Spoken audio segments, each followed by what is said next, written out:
நீ இதற்காக வெட்கப்பட வேண்டும் சலீம். நீ ஒரு இளவரசனாக இருந்து கொண்டு செகண்ட் ஷாவிற்கு அடுத்தபடியாக இருந்து கொண்டு இரவு முழுவதும் இப்படிப்பட்ட ஒரு இடத்தில் தங்கிக் கொண்டிருக்கிறாய். அதுவும் உன்னுடைய வருங்கால மாமனார் மாமியாரும் மாளிகையில் உனக்காக காத்திருக்கும் பொழுது. வா என்னுடன் வா.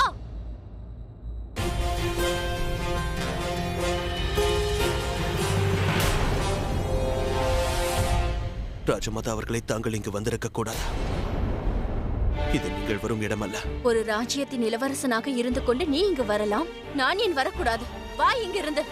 சம்பிரதாயம் செய்வதற்கு அங்கு உனக்காக காத்திருக்கிறார்கள்.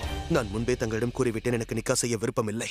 ஆனால் இங்கு நடன மங்கைகளோடு இருப்பதற்கு மட்டும் உனக்கு விருப்பமா? அதை பற்றி பேசுவதில் எந்த பிரயோஜனமும் இல்லை. நான் இப்பொழுது நிக்கா செய்வதற்கு தயாராக இல்லை. உனக்கு ஒன்று தெரியுமா? உன்னுடைய இந்த முடிவால் என்ன வாகும் என்று? மான்பாயின் வாழ்க்கையே நரகமாக மாறிவிடும். அவளை யாரும் திருமணம் செய்து கொள்ள மாட்டார்கள், ஏனென்றால் இளவரசரை மறுத்து விட்டார் என்று. நான் உன் அன்னையாக உன் முன் இப்பொழுது நிற்கவில்லை. ஒரு சாதாரண பெண்ணாக உன் முன் நின்று கொண்டிருக்கிறேன். ஒரு பெண்ணால் தான் இன்னொரு பெண்ணுடைய மனநிலையை புரிந்து கொள்ள முடியும். இன்று வரை பெண்களின் மான மரியாதைக்காகவும் நான் தொடர்ந்து போராடி கொண்டிருக்கிறேன். இன்றும் கூட பெண்களின் மானத்தை காப்பாற்ற நான் எதையும் செய்வதற்கு தயாராக இருக்கிறேன். சலீம், நான் சொல்வதை கவனமாக கேட்டுக்கொள். உன் உடம்பில் ஓடுவது உன் தந்தையின் ரத்தமும் தாயின் ரத்தமும் உண்மை என்றால், உண்மையிலேயே நீ பெண்களை மதிப்பவனாக இருந்தால், வாக்கை காப்பாற்றுவதில் ராஜபுத்திரர்களைப் போல் நீயும் இருந்தால், இன்று மாலைக்குள் அங்கு நடக்கவிருக்கும் சடங்கில் நீ கலந்து கொள்ள வேண்டும். இல்லை என்றாலும் மான்பாய்க்கு நடப்பது நடக்கும். ஆனால் நான் உன்னை எப்பொழுதும் மன்னிக்க மாட்டேன். பிறகு நான் அனைவரிடமும் கோரிவிடுவேன் சலீமின் உண்மையான முகம் என்னவென்று.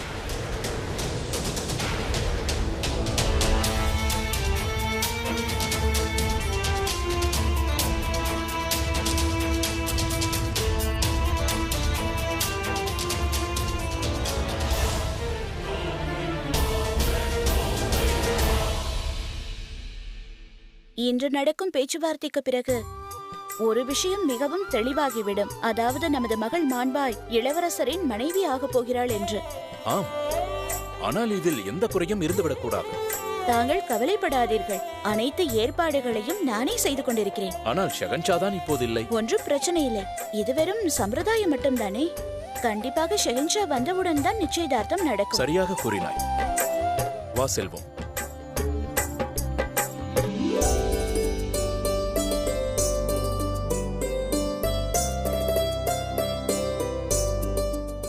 வாருங்கள்.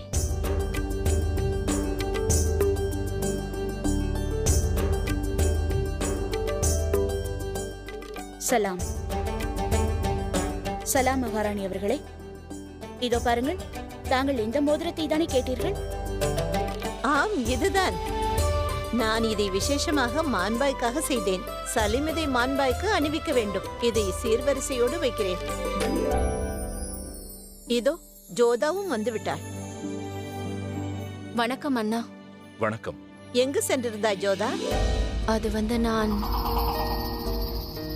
ஏற்பாடுகளை கவனித்தேன். அதெல்லாம் பார்த்துக் கொள்ளலாம். வந்து அமரு.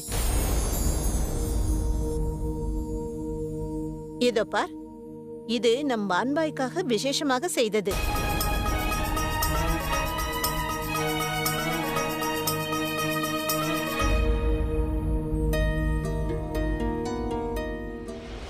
அதை பற்றி பேசுவதில் எந்த பிரயோஜனமும் இல்லை. நான் இப்பொழுது நிக்கா செய்வதற்கு தயாராக இல்லை.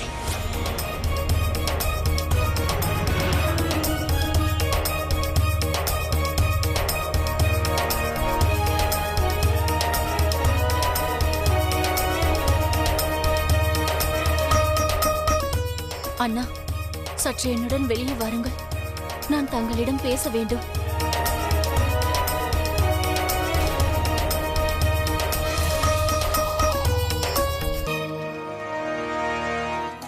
நீ என்ன பேசுகிறாய் என்று புரிந்துதான் பேசுகிறாயா? ஒரு ராஜபுத்திரியாக இருந்து கொண்டு இவ்வாறு பேசுகிறாய்? ஆமாம் அண்ணா, ஏனென்றால் நானும் ஒரு பெண்தான். நான் நன்றாக யோசித்துதான் பேசுகிறேன். என்னுடைய மகன் சலீம் மான்பாய்க்கு பொருத்தமான வரன் அல்ல. நான் ஒப்புக்கொள்கிறேன், சம்பிரதாயங்கள் அனைத்தும் முடிந்து விட்டது. நம் உறவினர்கள் இங்கு வருவார்கள் என்றும் எனக்கு தெரியும். ஆனால் நம்முடைய கௌரவத்தை காப்பாற்றுவதற்காக தெரிந்தே மான்பாயின் வாழ்க்கையை என்னால் அழிக்க முடியாது. நான் அவளின் அத்தையாவேன். அதோடு நான் ஒரு பெண்ணாக இருப்பதால் நான் அவளின் உணர்வை நன்றாக அறிவேன். அதனால் நான் அவளின் எதிர்காலம் இருண்டு போவதை விரும்பவில்லை. ஆனால் அவ்வாறு என்ன நடந்தது? ஒரே இரவில் சலீமை பற்றிய ரகசியம் அப்படி என்ன உனக்கு தெரிந்தது? அண்ணா, அது என்ன விஷயம் என்றால், நேற்று இரவு சலீம் நடன மங்கைகளிடம் சென்றிருக்கிறார்.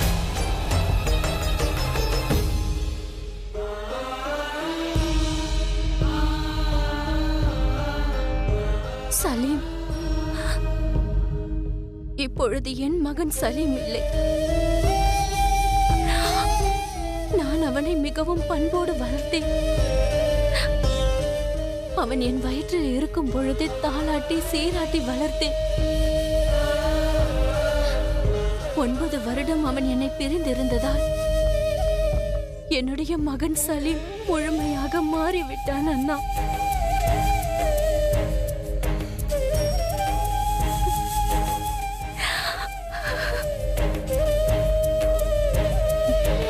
மான்பாயின் இடத்தில் வேறு எந்த பெண்ணாக இருந்தாலும் அப்பொழுதும் நான் இந்த முடிவை தான் எடுப்பேன் அண்ணா. நான் மான்பாயின் அத்தை ஆவேன்.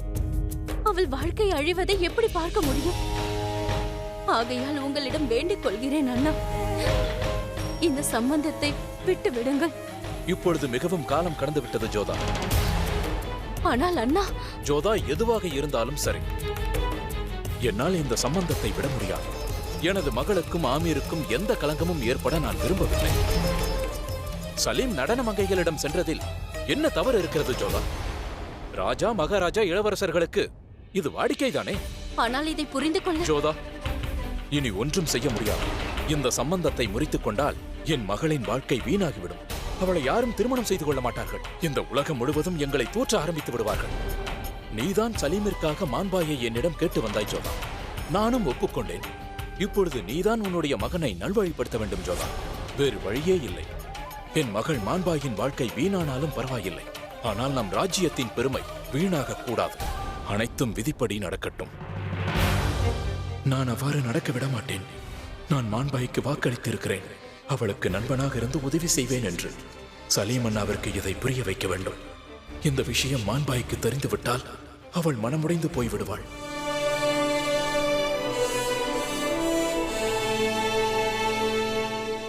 நில்லுங்கள் இளவரசே. தங்களுக்கு என்னுடைய சலாம். என்ன விஷயம் கூறுங்கள். உங்களிடம் முக்கியமான விஷயம் பற்றி பேச வேண்டும். என்னவென்று கூறுங்கள். ஷெகன்ஷா தற்போது ஊரில் இல்லை என்பது தங்களுக்கு தெரியும். இந்நிலையில் எதிரிகள் ஆக்ராவிற்குள் நுழைந்திருக்கிறார்கள். தாங்கள் என்ன கூறுகிறீர்கள்? ஆம் இளவரசே, அவர்களை பிடிக்க எவ்வளவோ முயற்சி செய்தோம். அதில் ஒருவன் இறந்து விட்டான். இன்னொருவன் ஒரு பெண்ணை பணைய கைதியாக வைத்துக் கொண்டு அங்கிருந்து தப்பிச் சென்று விட்டான். அவன் போகும்போது கூறினான், அவன் ஆக்ராவிலிருந்து செல்ல நாம் இடைஞ்சலாக இருந்தால் அந்த பெண்ணை கொன்று விடுவதாக மிரட்டிவிட்டு சென்றான். நான் உயிரோடு இருக்கும் வரை என்னுடைய சாம்ராஜ்யத்தில் அப்படி ஒரு அசம்பாவிதம் ஏற்பட விடமாட்டேன். இதற்கு நானே முடிவு கட்டுகிறேன். ஷெஹன்ஷா இங்கு இல்லாததால் ஆக்ராவில் பாதுகாப்பு இல்லை என்று அர்த்தமில்லை. அது தெரியாமல் அவர்கள் மிகப்பெரிய தவறு செய்து விட்டார்கள். இந்த தவறுக்கான தண்டனையை கொடுத்தேயாக வேண்டும். என்னிடம் ஒன்று மட்டும் கூறுங்கள். அந்த பெண்ணை எந்த பக்கமாக கூட்டிச் சென்றார்கள்? தாங்கள் என்னுடன் வாருங்கள். சரி, வாருங்கள். என்னை விடுங்கள்.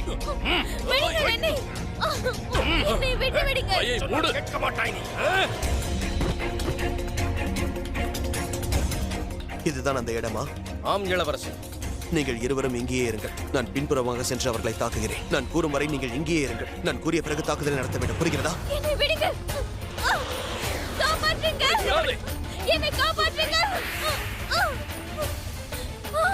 என்னை காப்பாற்றுங்கள்.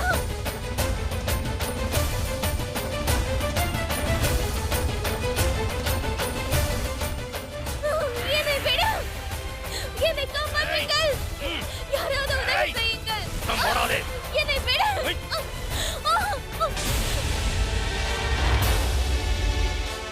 காப்பாற்றுங்கள்.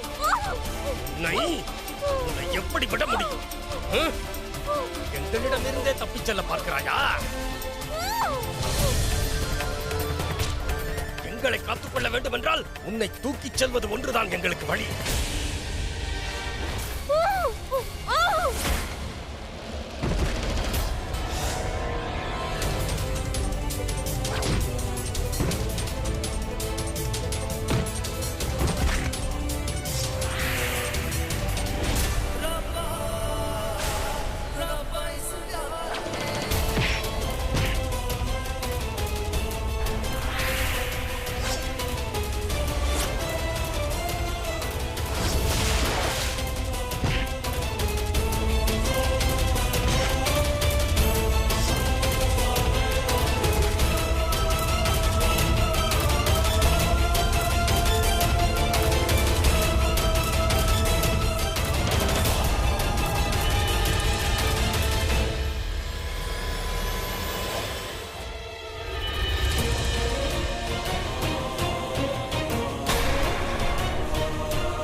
தங்களுக்கு நன்றி. நன்றி கூறுவதற்கெல்லாம் அவசியம் இல்லை. ஏனென்றால் உனக்கும் இவர்களுக்கும் பெரிய வித்தியாசம் இல்லை. அவர்கள் வெளிப்படையாக ஏமாற்றுகிறார்கள், நீ மறைமுகமாக ஏமாற்றுகிறாய். அடையாளத்தை மாற்றிக்கொண்டு அப்பாவி போல் நடித்துக் கொண்டிருக்கிறாய். நடன பெண்ணாக வந்து அனைத்தையும் திருடி விடுகிறாய். இங்கு பாருங்கள், தாங்கள் நான் உன்னை காப்பாற்றுவதற்காக இங்கு வந்தேன் என்று தவறாக நினைத்துக் கொள்ளாய். ஒரு இளவரசனாக இருப்பதால் என்னுடைய மக்களில் ஒருவரை காப்பாற்றத்தான் நான் இங்கு வந்துள்ளேன். என் மனதில் உனக்கு இடம் இருக்கிறது என்றால் அது முழுக்க முழுக்க வெறுப்பு மட்டும்தான். தாங்கள் என்ன நினைத்துக் கொண்டிருக்கிறீர்கள்? என் மனதில் தங்களுக்கு இடம் இருக்கிறதென்றா? நிச்சயமில்லை. ஆம், நான் ஒரு நடன மங்கை. அதை நினைத்து மகிழ்ச்சி அடைகிறேன். ஆனால் தாங்கள் இளவரசராக இருந்தும் கூட மகிழ்ச்சியாக இருக்கிறீர்களா? ஆம், நான் தங்களிடம் பொய் கூறினேன். எனது அடையாளத்தை மறைத்தேன். ஆனால் தங்களிடம் தாங்களே கேட்டு பாருங்கள். தாங்கள் என்னிடம் உண்மையை கூறினீர்களா? ஒரு இளவரசர் என்று ஒரு சிப்பாயாகத்தான் என்னை சந்தித்தீர்கள். என்னை மட்டும் குறை கூறுகிறீர்கள். உங்களை போன்ற ஒரு மனிதர் மீது என்றுமே எனது மனதில் காதல் வரவே வராது. இளவரசே, தங்களுக்கு ஒன்றுமில்லையே? எனக்கு ஒன்றுமில்லை, தாங்கள் கவலைப்படாதீர்கள். அந்த உளவாளி மயக்கமாக இருக்கிறான். இந்த பெண்ணை தான் அவர்கள் கடத்தி வந்துள்ளார்கள். இவளுக்கு எதுவும் ஆகவில்லை. அந்த உளவாளி எழுந்தவுடன் விசாரியுங்கள். அவர்கள் எதற்காக இங்கு வந்தார்கள் என்றும் யார் அனுப்பினார்கள் என்றும் விசாரியுங்கள். செல்லுங்கள். இன்னொரு விஷயம், இந்த பெண்ணை பாதுகாப்பாக அனுப்பி வைத்து விடுங்கள்.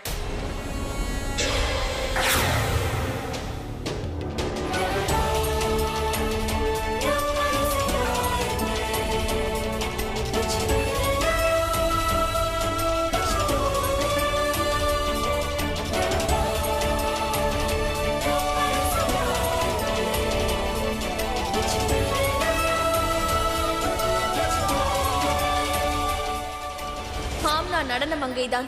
ஆனால் நான் மகிழ்ச்சியாக இருக்கிறேன். தாங்கள் ஒரு இளவரசராக இருந்தும் கூட மகிழ்ச்சியாக இருக்கிறீர்களா?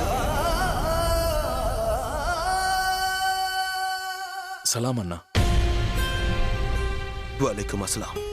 அண்ணா, நான் உங்களிடம் ஒரு முக்கியமான விஷயம் பேச வேண்டும். அமர். தாங்கள் அந்த நடன மங்கைகளிடம் சென்றீர்களா? ஏன் கேட்கிறாய்? நீங்கள் என்னுடைய சகோதரர் இளவரசராவீர்கள். நாங்கள் எப்பொழுதும் உங்களைத்தான் பின்பற்றி நடக்கிறோம். நீங்கள் செல்லும் வழியில்தான் நாங்கள் செல்கிறோம்.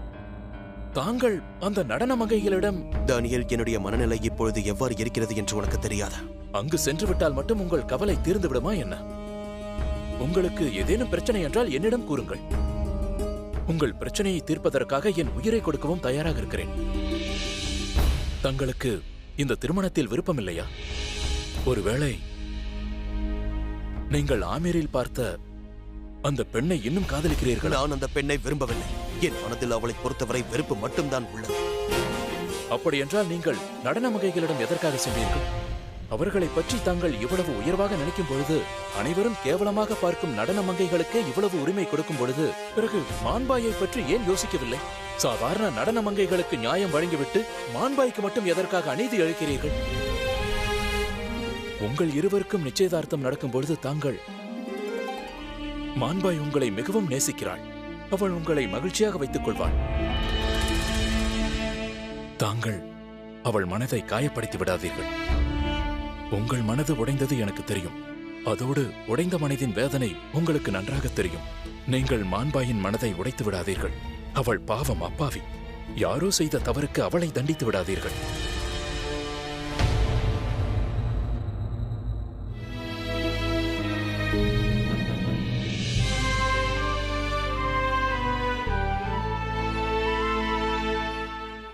யா குதா.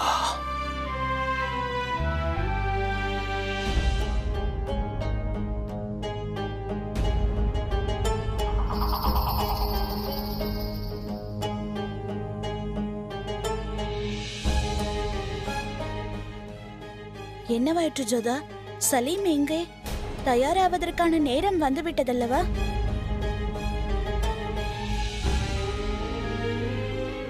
நானே தங்களிடம் கூற நினைத்தேன். இளவரசர் வந்துவிட்டார்.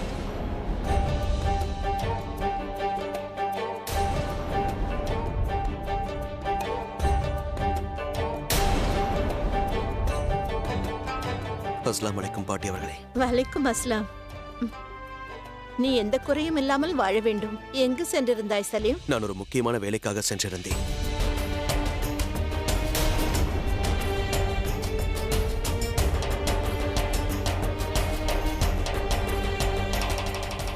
சரி விடு, இங்கு வந்து அமரு. சடங்குக்கான நேரமாகிவிட்டது. சரி பாட்டியம்மா. இப்போது நடக்கவிருப்பது சம்பிரதாய வாக்களித்தல் இளவரசே. இதில் மணமக்கள் தங்கள் சம்மதத்தை தெரிவிக்கிறார்கள். இதற்கு தாங்கள் தயாரா? நான் தயார்.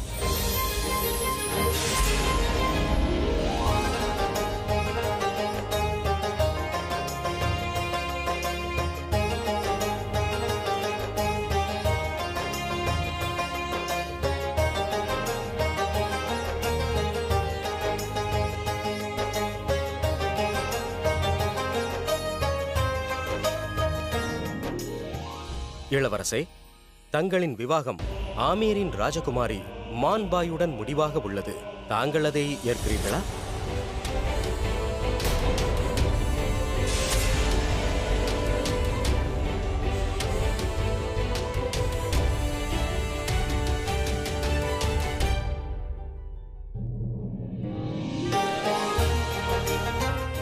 இளவரசர் தன் சார்பாக சம்மதம் தெரிவித்திருக்கிறார்.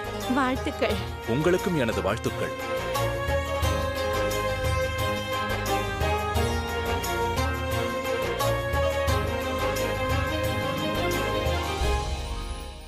வாழ்த்துக்கள். உங்களுக்கும் அண்ணி அவர்களே. இளவரசர் சம்மதித்து விட்டார். இப்பொழுது நீயும் சீர்வரிசைகளோடு சேர்த்து இந்த மோதிரத்தை மான்பாயிடம் கொடுத்து விடு ஜோதா.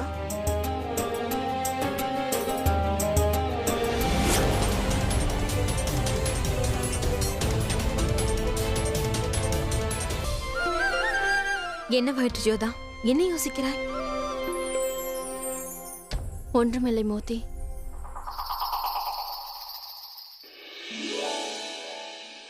வாருங்கள் ருக்கியா பேகம். சலாம் ஜோதா பேகம். மோதி, அனைவரும் செல்லுங்கள். நான் பிறகு அழைக்கிறேன். சரி.